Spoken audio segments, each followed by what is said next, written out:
어떤 일이 벌어지는 형편이나 이 국면들을 가리키는 우리 말이 있죠. 형국이라는 그런 말이 있습니다. 형세, 형국 그런 말을 쓰죠. 목회자가 가진 사명 중에 중요한 사명이 있다면 우리 성도들에게 현 시대의 영적 형국을 잘 인식시켜주고 일깨워서 하나님의 이 뜻을 바라보게 하는 것이 목회자의 중요한 사명이라고 생각합니다.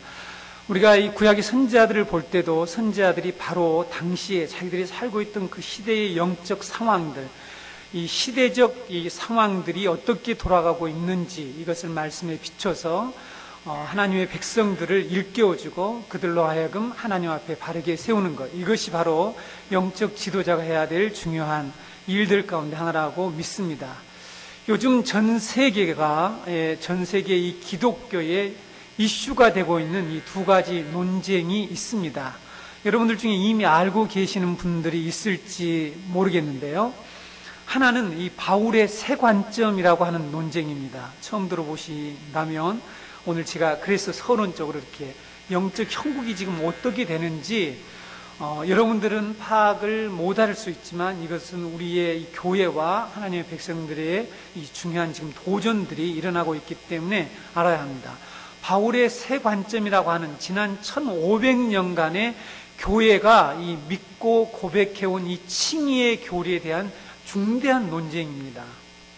여러분, 믿음으로 의롭다라고 하는 이 의롭다함을 받는다는 것이 칭의잖아요. 근데 이 칭의의 논쟁이 이 새로운 관점이 생겼다는 겁니다. 그래서 이렇게 칭의에 우리가 믿고 있는 중요한 교리, 이 믿음들이 지금 도전을 받는 그런 시대가 되었습니다. 다른 하나의 논쟁이 있는데 이것은 아마 들어보시지 않았을까? 지옥이 없다라고 하는 논쟁입니다. 이것은 구원론과 연관된 논쟁인데 모든 사람은 결국 구원을 받는다. 또 하나님이 모든 사람 죽음 이후에도 구원받을 기회, 회개할 수 있는 기회를 준다 하는 이런 만인 구원론, 보편 구원론과 하나님은 만세 전에 예정하시고 선택하신 사람들만 구원하신다라는 이 선택 구원론 간의 중요한 논쟁이 지금 이루어지고 있습니다. 안타까운 것은 우리의 신앙과 이 믿음 생활에 영향을 미칠 이러한 논쟁이 신학자들과 목회자들 사이에는 활발히 벌어지고 있습니다. 성도들은 이러한 사실을 모르고 있다는 거죠. 물론 아시는 분이 있겠죠. 그래서 여러분, 칭의 논쟁이 첫 번째 주제는 이 첫 번째 논쟁인 칭의 논쟁은 나중에 제가 교리학교에서 여러분들에게 분명하게 설명해 드리도록 하겠습니다. 여기에 이런 책 있죠. 칭의 논쟁이라는 이런 책이, 오늘 제가 책을 좀 가지고 나와서 칭의 논쟁이라는 이런 주제는 다음에 제가 여러분들에게 설명해 드리겠습니다. 오늘은 지옥이 없다라고 하는 이 논쟁, 미국의 마스힐 바이블 칼리지의 바이블 교회 목사인 나벨이라고 하는 분이 사랑이 이긴다라고 하는 이런 책을 썼습니다. 이 책으로 인해서 전 세계에 아주 논쟁이, 지옥이 없다는 논쟁이 지금 촉발되었습니다. 얼마나 이슈가 되었던지 작년 부활절 주간에 미국의 타임즈, 유명한 시사 주간지 있지 않습니까? 타임즈에 특집 기사로 실릴 만큼 그 이후에 우리나라에서 거의 많은 기독교 관련 신문들과 이 매거진에 이 논쟁이 불붙고 있고요. 이 책을 가지고 한국의 신학자들이 모여서 토론을 하는 그런 포럼을 하기까지의 이 중요한 이슈로 또 올랐습니다. 사랑이 이긴다는 이 책을 짧게 제가 요약을 해드리자면, 사랑의 하나님이 단지 예수 그리스도를 믿지 않는다고 해서 사람들을 지옥에 보내 고통받게 할 리가 없다 하는 그런 내용이에요. 도전적이죠? 사랑의 하나님이 그런데 이 라벨이 이 책에서 이런 질문들을 쏟아냅니다. 여러분, 오늘 제가 서론이 좀 길 거고요. 오늘은 여러분들이 아주 자세히 들으셔야 합니다. 하나님은 사람이 유한한 수십 년간의 인생에서 한 일을 가지고 무한하고 영원한 고통 속에서 수천 년의 세월을 보내게 하신단 말인가? 이런 질문을 해요. 그 다음에는요, 무신을 논 자로 죽은 자에게는 정말 소망이 없는 것일까? 무신론자라. 하나님을 믿지 않는 자로 죽은 자에게는 정말 소망이 없는 것일까? 이런 질문을 던집니다. 그 다음에 선택받은 소수만이 천국에 가는 것이라면 무엇이 더 끔찍한가? 영혼이 불타는 수십억의 사람들인가? 아니면 그 운명을 피한 소수의 사람들인가? 이런 질문을 던지는데 이 책의 1장에서만 86개, 86개죠. 86개의 질문을 던지며 하나님은 사랑의 하나님이시므로 결국 모든 사람을 구원하신다는 이 보편 구원론, 만인 구원설을 주장하고 지옥의 실제성을 부정하는 것 하고 있습니다. 그래서 이 책이 순식간에 전 세계에 영미권에 특별히 먼저 이제 파장을 일으키고 전 세계적으로 이게 확산되고 있는 그런 상황에 있죠. 밥벨의 이런 주장에 대해서 이 반기를 들고 반론을 든 분이 있습니다. 이 세계적으로 유명한 기독교 이 크리스천니티 투데이라고 하는 이런 책이 물론 한국에서 최근에 번역돼 나오는데 이 책에 이 매거진의 편집장인 마크 켈리가 하나님이 이긴다라고 하는 이런 책을 썼습니다. 이 책은 여러분들이 좀 먼저 읽어보셨으면 좋겠습니다. 마크 켈리라고 하는 이분이 하나님이 이긴다는 책을 썼는데 1장에서 다루고 있는 주된 내용이 질문에 관한 문제입니다. 질문에 관한 문제인데 성경에 나오는 질문들을 처음에 아주 열거하고 있습니다. 마리아의 질문, 어찌 나는 남자를 알지 못해 어찌 이런 일이 있으려 하는 이런 질문부터 출발해서 사가라의 질문, 하박국의 질문, 욥의 질문, 그리고 빌라도의 질문, 진리가 무엇이냐? 예수님께 물어봤죠. 내가 유대인의 왕이냐? 이런 질문들을 예를 들면서 사람들이 하는 질문에는 두 종류의 질문이 있다. 여러분 질문을 하면서 살죠? 네, 우리 인생을 살아오면서 우리는 많은 질문을 합니다. 표현을 할 때도 있고 가슴에 품고 있을 때도 있고 그래서 사람들은 질문을 하게 되죠. 그렇죠? 어떨 때 더 질문이 잘 나옵니까? 고난과 역경과 내가 감당할 수 없는 상황이 오면 사람은 질문을 던지는데 그 질문이 대부분 위를 향하고 있죠. 하나님을 향해서 사람들은 하게 됩니다. 그래서 불신자, 무신론자들까지도 어떤 자기 앞에 엄청난 사건이 벌어지면 질문을 하게 되죠.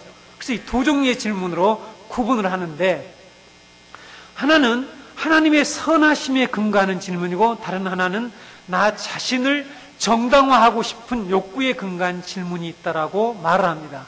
이것은 하나님을 피고석에 앉히고 우리 자신이 판사가 되려는 욕구에서 나오는 질문이라고 이 마크 켈리는 말하고 있습니다.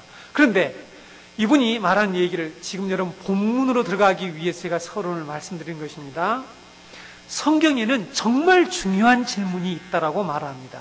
그 질문은 우리가 하나님을 향해서 던지는 질문들이 아니라 하나님이 우리에게 하시는 질문이다라고 말을 합니다. 예를 들어서 마태복음 16장 15절의 말씀인 그러면 너희는 나를 누구라고 하느냐라는 이런 질문 정말 중요한 질문이다. 이 질문을 우리가 제대로 알고 깨닫고 믿게 되면 우리가 하는 수많은 질문들은 하나님이 관심도 없는데 심각하게 생각하지 않는데 우리들은 심각하게 생각하고 있고 그러한 질문들이 사라지게 될 것이다. 이런 얘기를 합니다. 제가 이렇게 서론에서 길게 시간을 사용한 것은 바로 오늘 본문 내용이 무엇입니까? 예수님이 우리를 향해서 중요한 질문을 던지고 있다는 사실입니다. 예수님이 하신 질문이 무엇입니까? 너희는 무엇을 보려고 광야에 나갔더냐? 무엇을 보려고 나갔더냐라는 이 질문이죠.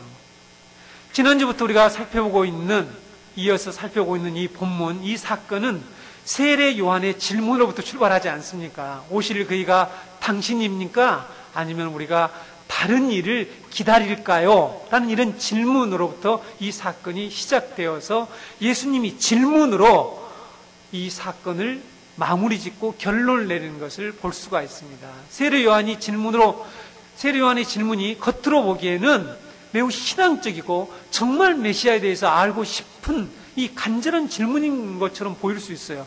그리고 할 수 있는 질문이라 볼 수 있죠. 당신이 정말 누굽니까?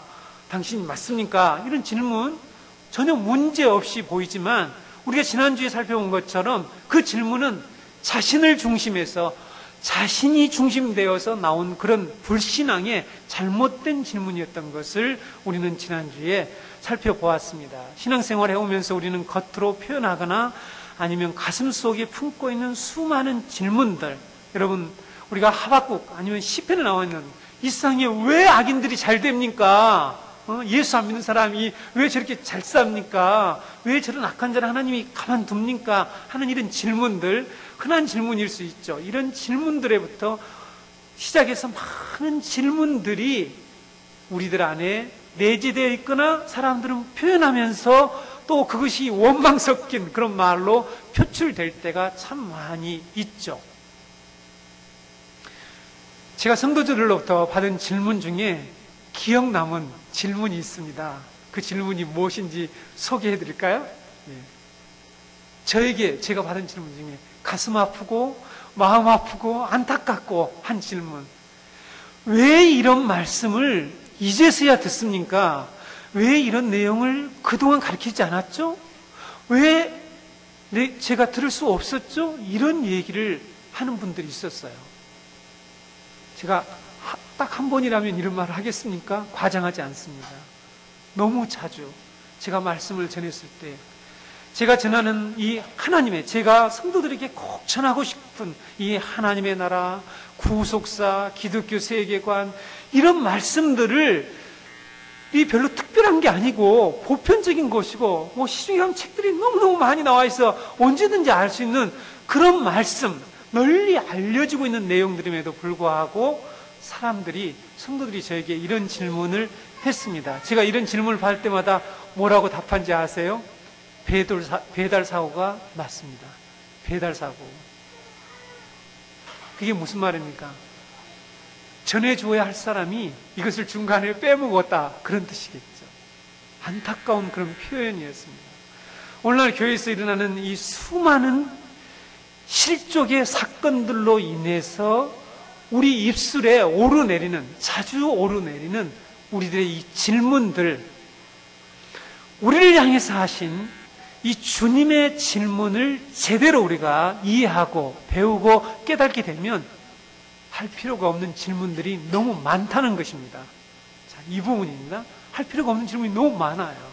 근데 우리들이 여전히 그런 질문을 품고 우리가 신앙생활을 하는 경우가 있고, 우리는 그 질문들을 해결하지 못하다가 실족당하는 일들이 참 우리에게 많이 있습니다.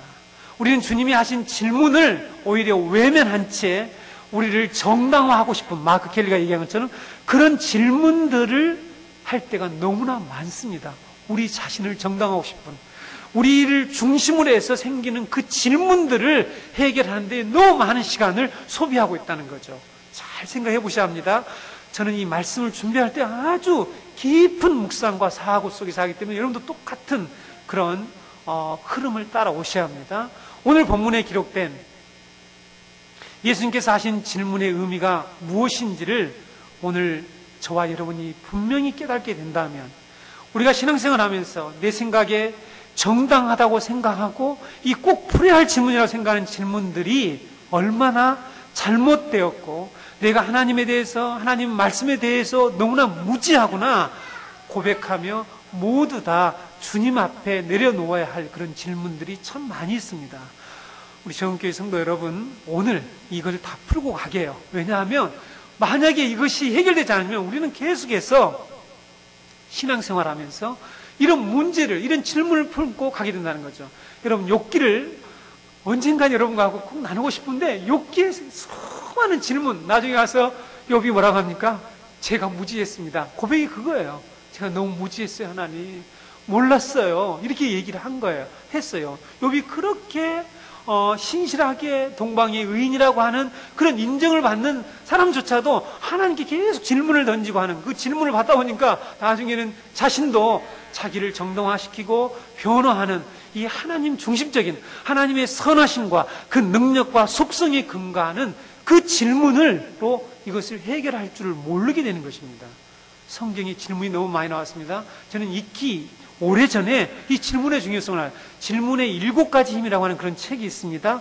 소크라테스와 예수님이 이 문답식, 질문하는 방식으로 교육이 되는데 그 차이점이 무엇인가 하는 그런 주제의 강의도 있습니다. 저는 그런 주제의 강의를 들었습니다. 기회가 되면 소개하죠. 아무튼 기대를 해보십시오. 이렇게 이 질문이 매우 중요하다는 거죠. 질문을 잘하는 아이가 뭐라고 그러죠? 똑똑하다고 그러잖아요. 창의성이 좋다고 하잖아요.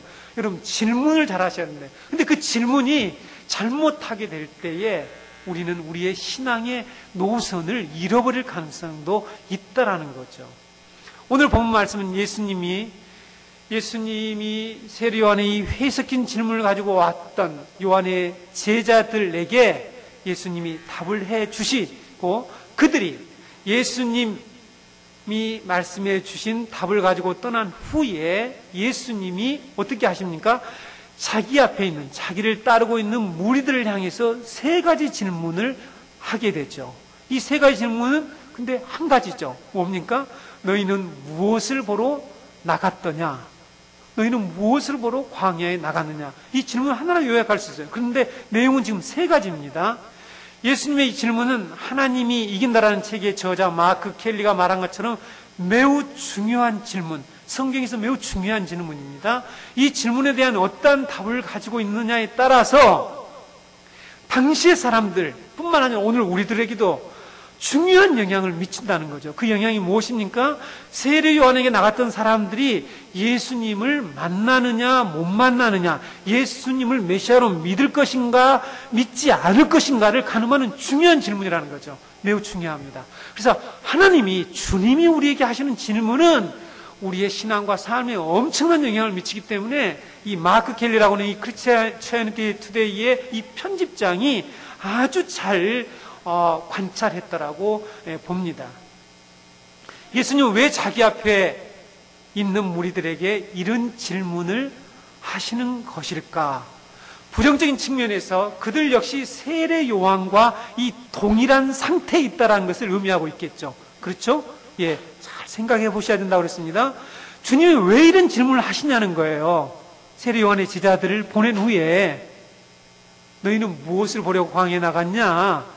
이런 질문을 왜 하셨을까? 여기는 먼저 부정적인 측면이 있다는 것입니다. 이들의 지금 상태, 이들의 영적 상황이 동일한 문제를 안고 있다는 거죠. 동일한 상황에 있다는 것입니다. 그들이 지금 주님 앞에 나와 있지만 하나님의 이 약속의 말씀에 의해서, 하나님의 이 언약의 관점에서 보는 것이 아니라 그렇지 않다라는 것을 내포하고 있겠죠. 그렇죠? 지난주에 말씀과 잘 연결해서 이해하시기 바랍니다. 이들이 말씀을 붙들고 지금 움직이는 게 아니라, 행동하는 게 아니라, 광야에 왔다 갔다 하는 게 아니라 자기들이 기대하는 것, 자기들이 원하는 어떤 것을 보거나 채우거나 해결하려고 하는 그런 자세로 지금 광야에 나갔다는 것을 의미하고 있습니다. 그래서 세례 요한처럼 언제든지 그런 태도로, 그런 상태로 신앙생활을 하게 되면, 움직이게 되면 언젠가 너희들도 실족할 위기에 처할 수 있다고 하는 사실을 주님이 지금 깨우쳐 주기 위해서 이런 질문을 하신 것입니다. 이게 부정적인 측면이죠. 긍정적인 측면은 무엇일까요? 예수님이 하시는 이 질문을 통해서 그들이 세례 요한을 통해서 깨닫고 배우고 발견해야 될 궁극적인 그 목표, 그것을 가르쳐 주시려고 하신 거예요. 그렇죠? 주님은 우리에게 그냥 깨우치고 끝나는 게 아니라 우리를 세워주시기 위해서, 우리를 회복해 하시기 위해서, 우리로 옳은 길로 인도하시기 위해서, 우리로 바른 신앙으로 세우시기 위해서 주님은 항상 말씀하시잖아요. 그렇죠? 그냥 지적만 하고 말면 뭐합니까? 우리 인간은 그렇잖아요. 지적만 하고 그 사람 세워주지 않고 이런 부족함들이 있지만 주님은 그렇지 않다는 거죠. 세워주시기 위해서. 이 2가지 측면이 있습니다. 첫 번째 질문을 한번 살펴보겠습니다. 첫 번째 질문이 무엇입니까? 예수님이 무리들을 향해서 세례 요한이 설교하던 광야에 나간 목적을 물으시는데, 첫 번째로 너희가 무엇을 보려고 광야에 나갔더냐? 바람에 흔들리는 갈대냐? 이런 질문을 해요. 요한이 사역했던 곳에는요, 갈대가 실제로 있었습니다.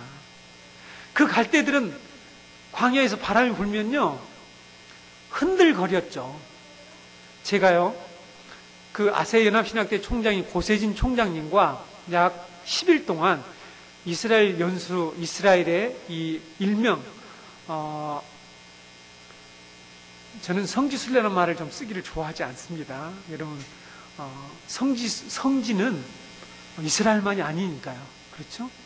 예, 오늘날 주님의 백성들이 모인 공동체 자체가, 교회 있는 곳 자체가 다 성지인데, 기독교 유적 탐사를 하러 간 겁니다. 그때 총장님이 앞에서 말씀을 전하는데, 옆에 갈대밭이 있는데 바람에 실제로 우리가 그런 이제 산에 올라가서도 강의도 듣고 어떤 장소에 그 성경적인 장소에 가서 이렇게 말씀도 듣고 하면서 이제 역사적인 그 배경과 이런 것들을 처음 배울 때에 실제로 갈대밭이 흔들리는 것을 봤습니다. 그러니까 실제로 그 갈대들이 바람에 흔들리는 그런 장소에서 세례 요한이 말씀을 선포했죠. 어떤 사람들은 세례 요한의 이 설교를 듣다가 설교가 별로 은혜가 안 될 수도 있지만은 갈대가 흔들리는 이 분위기가 좋아서 그곳을 쳐다볼 수도 있었겠죠. 그러나 그들이 그곳에 나가는 이 1차적인 목적이 흔들리는 갈대를 보러 나간 것은 아니겠죠. 그렇죠? 예수님도 그들이 그런 목적으로 나가지 않았다는 것을 너무도 잘 아시겠죠. 그렇죠? 근데 이런 질문을 하신다는 거예요. 그래서 여러분, 질문의 의미를 잘 깨달아야 합니다. 왜 이런 질문을 하시냐는 거예요. 두 번째 질문 무엇입니까? 너희가 무엇을 보려고 나갔느냐? 부드러운 옷 입은 사람이냐? 이런 질문을 하시죠. 그러니까 바꿔서 말하면 고귀한 옷을 입은 자들을 보려 나갔느냐라는 이런 질문입니다. 예수님이 이 질문을 하시고 바로 이어서 예수님이 바로 답변을 하시죠. 그런 사람은 광야에 없다. 광야에 있지 않다. 어디에 있다고 얘기합니까? 왕궁에나 있다. 이렇게 말씀하는 거죠. 요즘 말로 하게 되면 옷 잘 입은 사람, 옛날에는 명동이었는데 요즘 명동이 아니더라고요. 옛날에 우리 시대는 뭐 명동, 요즘은 강남에 있잖아요. 옷 잘 입은 사람을 보려거든 어디로 가야 된다고요? 강남에 가면 본다. 이런 얘기를 하는 것과 이 비슷한 그런 유의 말씀을 하시는 거죠. 근데 지극히 상식적인 대답을 예수님이 지금 하시는 거죠. 우리가 아는 것처럼 이 세례 요한은 부드러운 옷을 입고 있지 않았죠. 그래서 앞에 보고 온 사람들이 다 얘기해 줬겠죠. 투박하고 거친 약대 털로 만든 옷을 입고 있었기 때문에 사람들이 광야에 외치는 자료, 이처럼 사막에서 설교를 하고 있는 이 세례 요한을 보러, 세례 요한에게 나갈 때에 옷을 잘 입은 사람을 보러 나가지는 않았다는 것입니다. 너무 뻔한 얘기를 지금 하신단 말이에요. 뻔한 얘기를 질문을 하신다는 거죠. 여러분, 세례 요한에게 나간 사람들 중에는 아무도 예수님이 지금 질문하신 이 두 가지의 목적을 가지고 간 사람은 아무도 없었다는 사실이죠. 예수님의 질문을 좀 더 묵상해 보면 너무나 엉뚱하기까지 하다는 것입니다. 제가 비유를 한번 들어볼까요? 너희가 영화관에 무엇을 하려 나갔느냐? 축구 경기를 보러 나갔느냐? 이렇게 질문을 하면 목사님이 지금 무슨 소리 하는 거냐? 지금 생뚱맞은 소리를 하고 있다. 이렇게 청소년들 들으면 아니 뭐 뒤에서 막 이렇게 구시렁거리면서 뭐 별 얘기를 다 했을 거. 목사님이 좀 이렇게 막 이상하지 않냐? 이런 정도의 질문을, 이 엉뚱하고 생뚱맞은 질문을 하신다는 것을 여러분들이 인식하셔야 됩니다. 그렇다면 왜 예수님은 이런 질문을 하셨을까 하는 거죠. 예수님의 이 질문 속에 예수님 앞에 있는 무리들, 아니 오늘 2차 청중 독자인 우리들에게 하시고자 하는 중요한 메시지가 있는데 그것을 우리가 발견해내야 하는 것입니다. 예수님 지금 마치 엉뚱한 말을 하시는 것처럼 보이죠. 그런데 이런 질문을 하신 것은 세례 요한에게 나간 사람들 중에는 이렇게 얼토당토하는 이 생뚱맞고 엉뚱한 목적을 가지고 나간 사람들이 있다는 뜻이에요. 이해가 되십니까? 네. 세례 요한에게 나가야 할 그 목적이 도저히 될 수 없는 것들을 가지고 나간 그들에게, 그 사람들에게 세례 요한의 신분과 역할, 세례 요한의 구속사에서 위치를 깨닫게 해 주시려고 주님이 지금 질문을 던지시는 것입니다. 너무나 당연하고 너무나 상식적인 수준에서 생각해 봐도 교회 다니는 목적, 우리 신앙생활의 목표, 목적이 될 수 없는 것들을 가지고 신앙생활을 하고 있는 이 시대에 우리들을 향하여서 주님이 이런 엉뚱하고 황당한 이런 질문을 하시는 거예요. 너희들 왜 나갔니? 뭐 하려고 광야에 나갔니? 흔들린 갈대, 아니 누가 지금 시간 내어서 흔들린 갈대를 보러 나가냐고요. 그렇지 않습니까? 그러니까 도대체 이유가 될 수 없고 목적이 될 수 없는 그런 질문을 지금 주님이 던지실 때는 의도가 있지 않다는 거죠. 그래서 이 질문이 매우 중요하다는 것입니다. 이 질문을 오늘 우리에게 적용해서 이렇게 바꿔본다면 너희가 무엇을 보려고 교회에 나가느냐? 라는 질문을 해보면 금방 이해할 수가 있습니다. 주님의 의도를 금방 이해할 수가 있습니다. 다시 한번 얘기해볼까요? 교회에 영화를 보러 나가느냐? 아마 모든 교인들이 아닙니다. 아니, 우리 영화 보러 가는 게 아니에요. 무슨 뭐 교회에 영화관이 아니기 때문에, 극장이 아니기 때문에 영화를 보러 나가는 사람 아무도 없어요. 하지만 사람들은 지금 교회가 극장처럼 그런 재미있는 엔터테인먼트가 이루어지는 곳이 되기를 바라고 나간다는 거예요. 그런 교회를 좋아한다는 것입니다. 교회에 탤런트나 스타를 보러 나오느냐? 예수님이 오늘날 질문하시더만 이렇게 질문하셨을 거예요. 질문하면 모든 게 아닙니다. 우리 목사님 스타가 아니고 탤런트도 아니에요. 이렇게 답변을 하면서 우리는 그런 목적으로 나가지 않습니다. 물론 가끔 교회에 실제로 스타나 탤런트들이 와 간증할 때 또 이렇게 포스터나 광고를 하면 사람들이 보러 나가는 경우가 있죠. 그 사람이 뭐 찬양하고 간증한다라면 뭐 사람들이 많이 모이기도 하기는 합니다만은, 교회에 옷을 잘 입고 멋진 스타나 탤런트를 보러 가는 목적으로 나오는 사람은 없죠.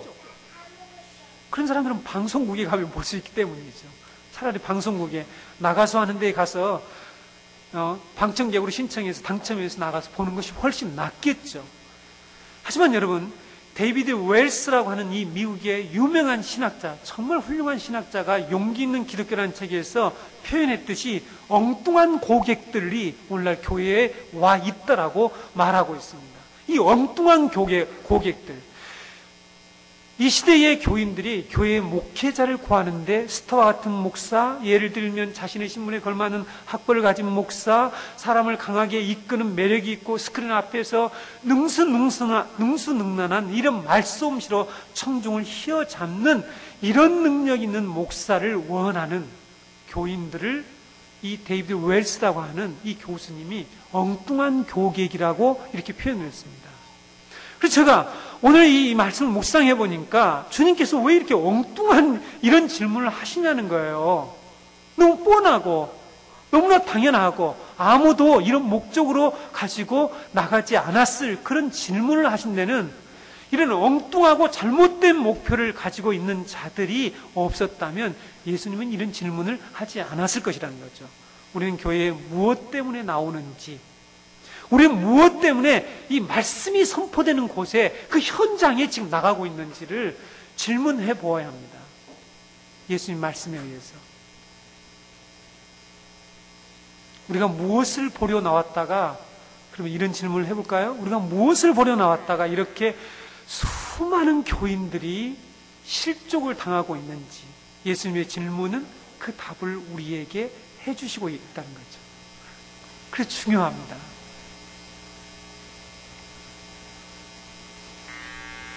너희는 무엇을 보러 나가느냐? 분위기 때문이냐? 오늘날 교회의 현실, 교인들의 신앙의 양태를 보면 말씀이라는 이 본질적인 문제보다 사실은 말씀하지만, 제가 또 말씀하는 얘기를 많이 들었습니다. 하지만 분위기나 누가 잘 대해주느냐 아니냐 하는 문제들에 의해서 교회를 선택하고 신앙이 좌우되는 일들이 너무너무 많아요. 실제로 많습니다. 그래서 주님은 너희가 무엇을 보려고 나가느냐라고 질문을 하시는 거예요. 무엇을 보려고 말씀이 선포되는 그 선지자들 앞에 나가느냐, 말씀의 종들이 말씀을 선포하는 그곳은 뭐 하려고 나가느냐, 도대체 뭘 보려고 나가느냐, 이 질문을 하시는 거예요. 그래서 여러분, 세 번째 질문, 이제 예수님은 이제 질문의 결론을 향해서 세 번째 질문을 하시는데, 세 번째 질문이 무엇입니까? 그러면 너희가 어찌하여 나갔느냐? 선지자를 보려 나갔느냐? 라는 질문을 하십니다. 선지자를 보러 나갔다면 옳다라고 예수님께서 이번에는 긍정적인 답을 하시죠.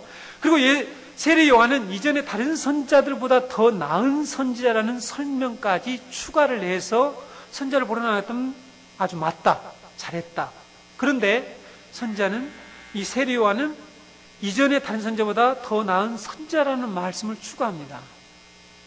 여러분, 우리 전공동체 앞으로 묵상하는 그리스도인들이 다 돼야 될 텐데, 묵상하는 성도들은요, 예수님 말씀하신 한 말씀 한 말씀이 결코 놓쳐서는 안 됩니다.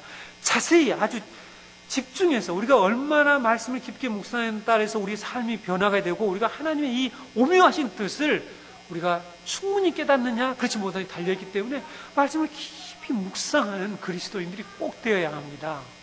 자, 예수님이 세례 요한을 더 나은 선지자라고 말씀하신 이유가 무엇일까요? 그냥 축켜 세우시기 위해서 이 사람을 이 사람 괜찮은 사람이야, 이 사람 유명한 대학 나온 사람이야, 이 선지자는 다른 선지자하고 달라, 이렇게 비교하는 것입니까? 이전 선지자들은 좀 못나다다, 이런 상대 평가하는 것일까요? 그게 아니죠.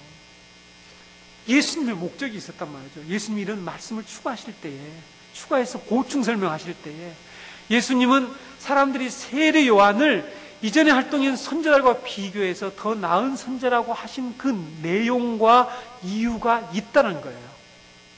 세례 요한은 메시아가 오실 것과 메시아 시대를 예언한 선지자들과 달리 메시아 시대의 막을 열고 메시아를 소개하고 직접 메시아를 보고 메시아에게 사람들을 인도하는 그런 선지자였기 때문에 더 나은 선지자라는 거죠. 근데 이런 더 나은 선지자를 보러 나갔던 너희들이 지금 어떤 상태에 있느냐, 이것을 일차적으로 말씀을 하시는 거고, 너희들이 정말 이 더 나은 선지자를 보기를 원한다는 거죠. 더 나은 선지자, 즉 메시아 시대의 막을 열고 메시아를 직접 소개해주고 메시아에게로 인도하는, 안내하는, 메시아의 길을 열어주는 이 역할을 담당하는 세례 요한을 너희들이 진정으로 보았다면, 그의 메시지를 들었다면, 그런 사람은 곧바로 어디로 가게 됩니까? 그리스도를 만나게 된다는 거죠. 그리스도를 만나게 되고 그리스도에게 돌아갈 수밖에 없다는 것을 말씀하고 싶어 하시는 거예요. 맞습니까? 예. 어렵습니까? 예. 제가 설교를 네, 이 예수님의, 제가 늘 말씀을, 하나님이 우리에게 하신 말씀의 이 논리를 따라가지를 않고 전부 사람이 자기 말로 듣기 좋은 얘기를 하니까 우리는 하나님의 뜻에서 계속해서 오리무중이고 하나님 무슨 말씀하신 걸 모르니까, 그리고 교회를 계속 나가니까 진정으로 보아야 될 건 못 보고 내가 보고 싶은 것만 보려고 하니까, 그 보고 싶어 하는 것에 맞춰주니까 교회는 그때부터 문제가 생기고 실족하는 일들이 벌어지지 않습니까? 그래서 여러분, 주님이 하신 말씀, 그 논리, 그 내용과 이유와 목적을 잘 따라가는 것이 그렇게 중요할 수가 없다는 거죠.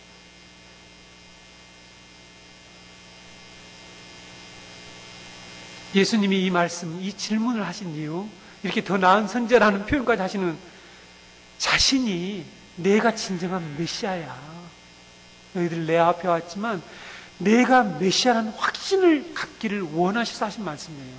세례 요한을 보러 갔을 때에 세례 요한이 더 나은 선지자다, 그 더 나은 선지자가 말하고 있고 그분의 위치와 역할과 신분이 무엇인지를 알았다라면, 너희들이 그걸 진정 보았다라면 결과적으로 나를 만나야 된다, 내가 메시아인 걸 확신해야 된다. 근데 너희들 그러니? 지금 이런 질문을 하시는 거예요. 이런 의도로 말씀하신다는 거죠. 그래서 이어서 무슨 말씀하십니까? 말라기 3장 2절에 예언한 말씀이 세례 요한에게 성취되었다라고 10절에서 말씀하고 있죠. 기록된 바 보라, 내가 내 사자를 내 앞에 보내노니 그가 내 길을 내 앞에 준비하리라 하신 것이 이 사람에 대한 말씀이니라. 예수님은 세례 요한이 예수님의 정체에 대해서 의문을 품고 질문했을 때 자신이 메시아인지 아닌지는 성경에 성취되는 역사, 현장을 보고 판단하라는 답변을 하셨는데, 이 말씀과 똑같이 마찬가지로 예수님 앞에 모인 무리들에게 너희가 무엇을 보려고 광야에 나갔더냐? 라는 이 질문의 결론으로 성경이 성취되었다. 말씀이 성취되었다. 말라기 3장 1절이 성취된 거야. 이런 결론을 내렸다는 거죠. 이 말씀을 통해서 예수님이 지금 이들에게 하시고자 하는 말씀의 이 요점이 무엇입니까? 이 키포인트, 핵심이 무엇이죠? 너희가 광야에 나가는 목적은 바람에 흔들리는 갈대를 보는 것도 아니지, 옷을 잘 입은 사람을 보러 가는 것도 아니지, 무엇을 보러 나가야 되는 줄 아니? 말씀 성취의 현장을 보려고 나가야 된다. 이 얘기를 하시는 거예요. 성경이 성취되는 현장, 구원의 역사가 이루어지는 그 현장을 보러 나가야지 무엇을 보러 나가니? 이렇게 지금 질문하시는 거예요. 너희가 무엇을 보러 나가니? 분위기 때문이니? 오늘날 교회의 현실, 우리 교인들의 우리들의 모습 어떻습니까?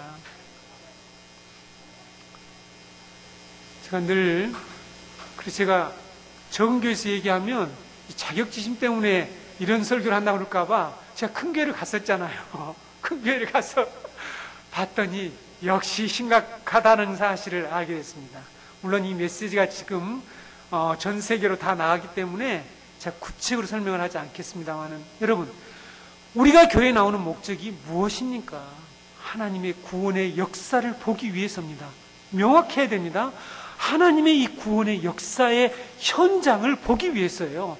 하나님의 말씀의 성취의 이 사건들을 우리가 말씀을 듣고 깨닫고 보고, 그래서 하나님 나라의 왕의 역사, 그 나라의 왕을 만나기 위해서, 그리고 나의 기대와 나의 목표가 아닌 하나님의 목표, 하나님의 목적, 하나님의 나라의 왕의 목표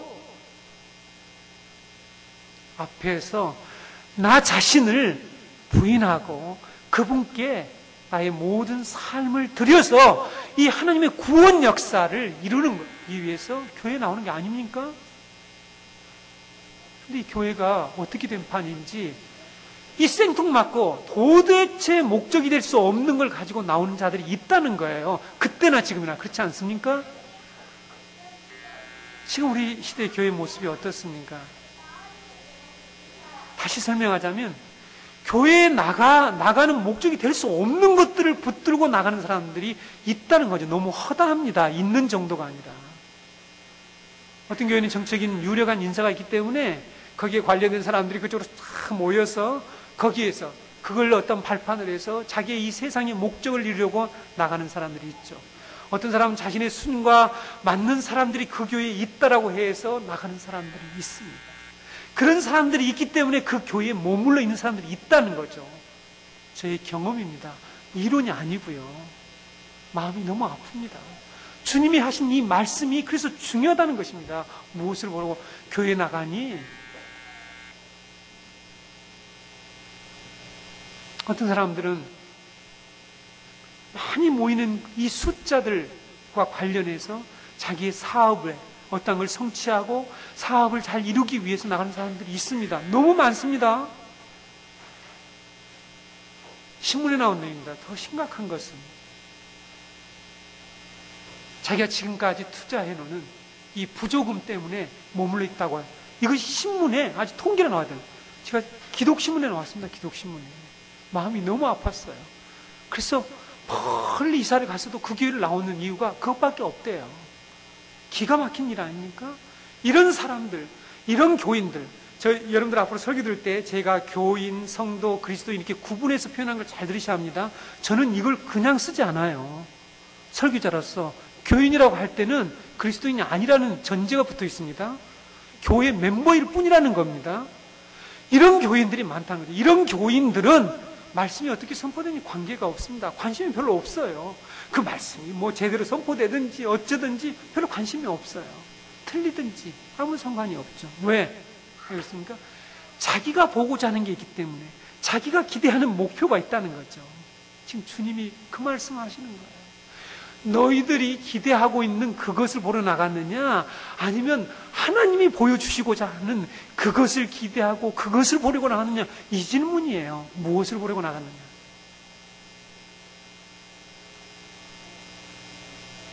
마음이 참 아픕니다. 목회자라서. 저에게 와서 자기 교회의 문제를 계속 얘기해요. 근데 제가 보기에 핵심은 이 말씀이거든요. 선포되는 말씀이 엉터리란 말이에요. 그렇게 말을 하면서 그곳에 머물러 있어요. 안 나와요. 저는 옮기라 그럽니다. 저는 선교단체 있을 때부터 당신이 그곳에서도 당신의 믿음을 잘 지킬 수 있으면 계속 있으십시오. 이렇게 얘기해요. 그리고 그 교회를 변화시키고 건강하게 세우십시오. 그러나 당신이 그렇게 계속해서 힘들고 정말 신앙생활하기 어렵다라면 옮기세요. 이 시대는 예루살렘의 교회 성전 하나 있듯이 하나밖에 있는 시대가 아니니까 옮길 수도 없는, 구약 백성들은 뭐 성전 하나밖에 없잖아요. 우리 거기 사나구나 다녀야 됩니다. 제사장들이 뭐 불법을 행하고 자기 권력을 가지고 장사하는 그 사람들도 좀 친척 산내 팔중까지 앉혀놓고 계속해서 비싸게 팔아먹고 해도 그냥 울며 겨자 먹기식으로 거기에 가서 재물을 사서 하나님께 예배를, 제사를 드리는 일을 할 수밖에 없는 시대가 아니다, 이렇게 얘기를 하죠. 왜 이름에도 불구하고 그곳에 나갈까? 그런 곳에 왜 나가는 것일까? 목적이 있기 때문이라는 거죠. 자기의 목적, 자기가 보고 싶어하는 것, 자기가 기대하는 것을 이루려고 하는 게, 이건 기독교 신앙이 아닙니다. 이건 좀 무속 종교, 이방 종교가 하는 거예요. 신의 힘을 빌려서 자기의 기대, 자기의 목표를 이루는 건, 기독교는 그게 아니에요. 하나님의 구원의 역사를 이루는 거예요. 그렇지 않습니까? 너무 당연하지 않습니까?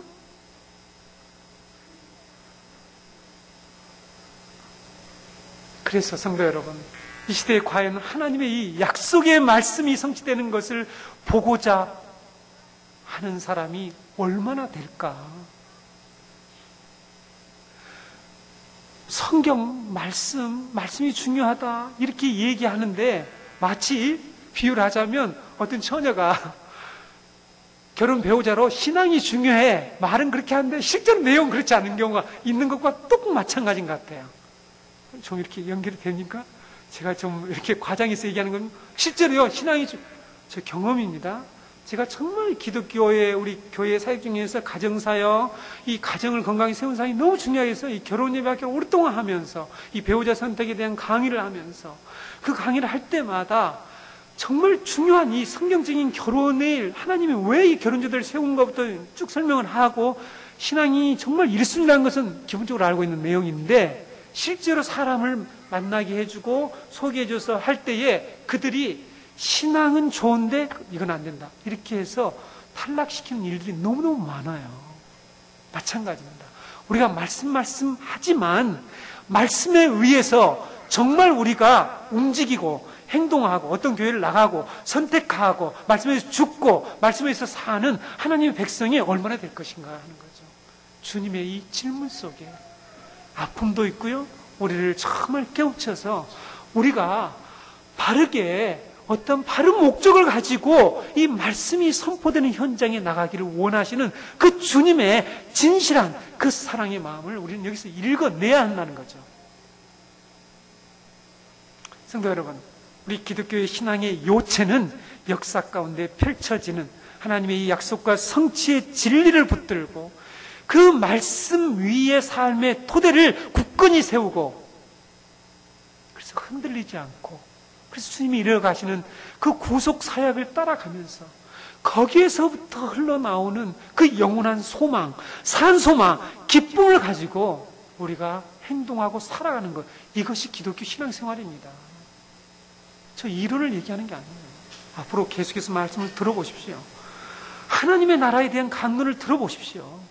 우리가 정말 가져야 할 그 산소망, 그것이 얼마나 하나님의 이 언약과 연관되어 있으며 이 언약의 성취 현장을 보는 사람은 기꺼이 자기의 것을 내려놓지만 그것을 보지 않고 자기가 보고 싶은 걸 계속 보려고 나오는 사람들은 결국은 실족돼요. 실족됩니다. 그렇지 않습니까? 너희가 무엇을 보려고 나갔더냐? 라는 주님의 질문에 정확한 대답을 알고 믿고 살아가는 우리 정은교회 성도님들, 이 자리에 계신 성도님들 되시기를 주님의 이름으로 축원합니다. 이 시간 우리 함께 기도하겠습니다.